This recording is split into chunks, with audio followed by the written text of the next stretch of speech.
Coming up, the World of Outlaws add a 20th full-time late model team, plus we've got regional sprint car news, and we'll talk about a dirt late model veteran going his own way with his chassis. Let's go.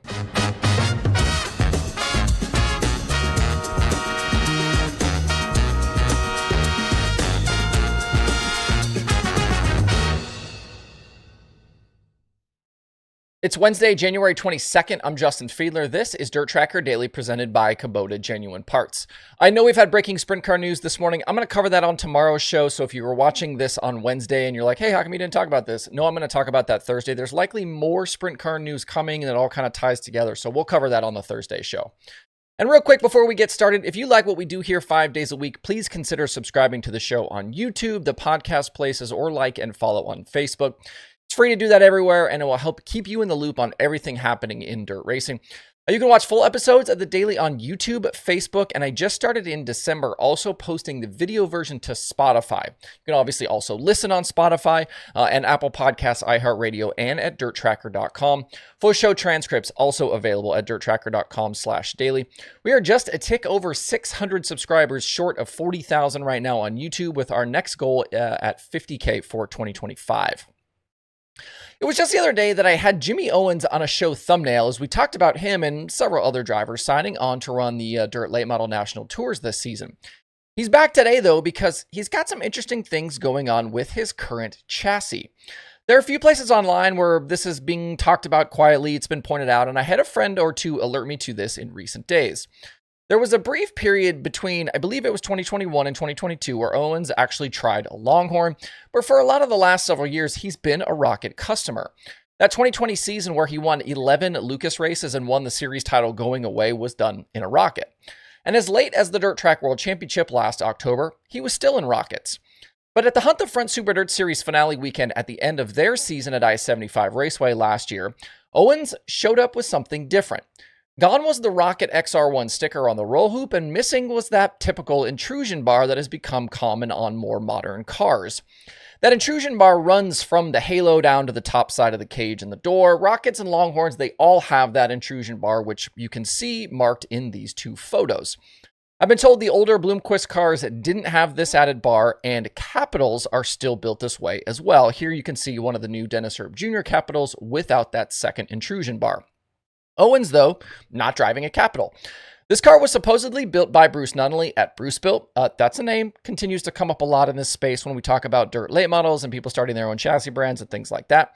This car is Owens' own design, and friends tell me that it incorporates Bloomquist design elements, mostly around the front clip, and some Rocket flavor around the rear clip.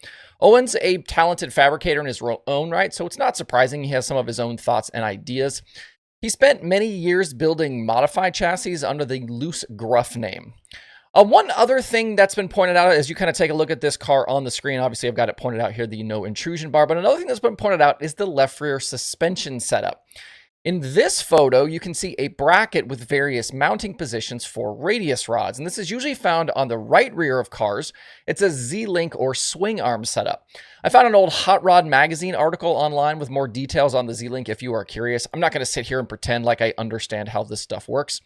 For comparison, in this photo, you can also see the same part of Ricky Thornton Jr.'s car. That's obviously a Longhorn, but no similar bracket.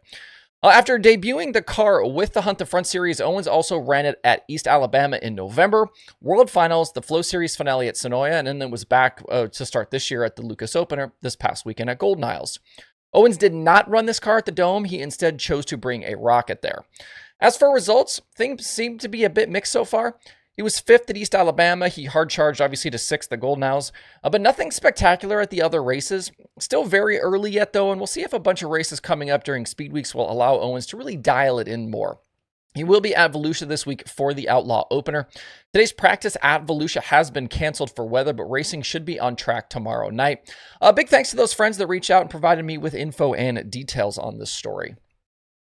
Sticking with the World of Outlaws, they will indeed start the 2025 season with at least 20 cars on their full-time late model roster, as they were at 19 with the additions of Jake Tim and Ashton Winger, and then they got another yesterday.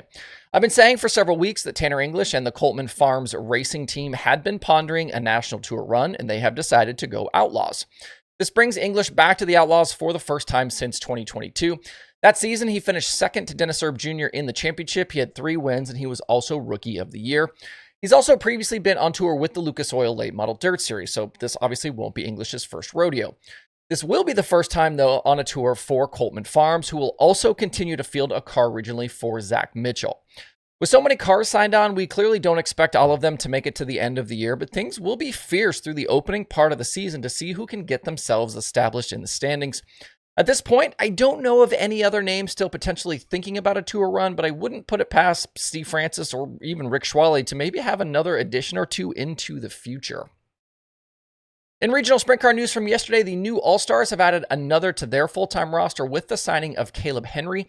Henry is back in the Running Boxer Farms 101 sprint car for year 2 after moving from California to Ohio last year to take over this ride. He won 6 times along the way, including 4 times with the AFCS and twice with Fast. 5 wins of those came at Fremont. 1 of them was at Attica. He was also the Fremont track champion. Plus, he added top 5s and top 10s against both the World of Outlaws and High Limit. Henry, though, he's going to have a new crew chief for 2025 as Kevin Osmolsky has decided to hang it up and get out of racing. The announcement from the All-Stars says Andy Potter is taking over the role, who was obviously the longtime crew chief for the Joe Sealing-owned team. The addition of Henry takes the All-Stars to 7 with Justin Clark, who's taking over the Sealing 97. Aiden Price, Devin Borden, Leighton Wagner, Darren Nida, and Cody Bova also all declared. I'd say right now, Borden and Henry probably the 2 early favorites for that All-Star championship. Still plenty of time here as well for that series to add more drivers. Out west, fresh off a top 5 run in the finale and a prelim win during the Chili Bowl, Landon Brooks' sprint car plans are set for this year.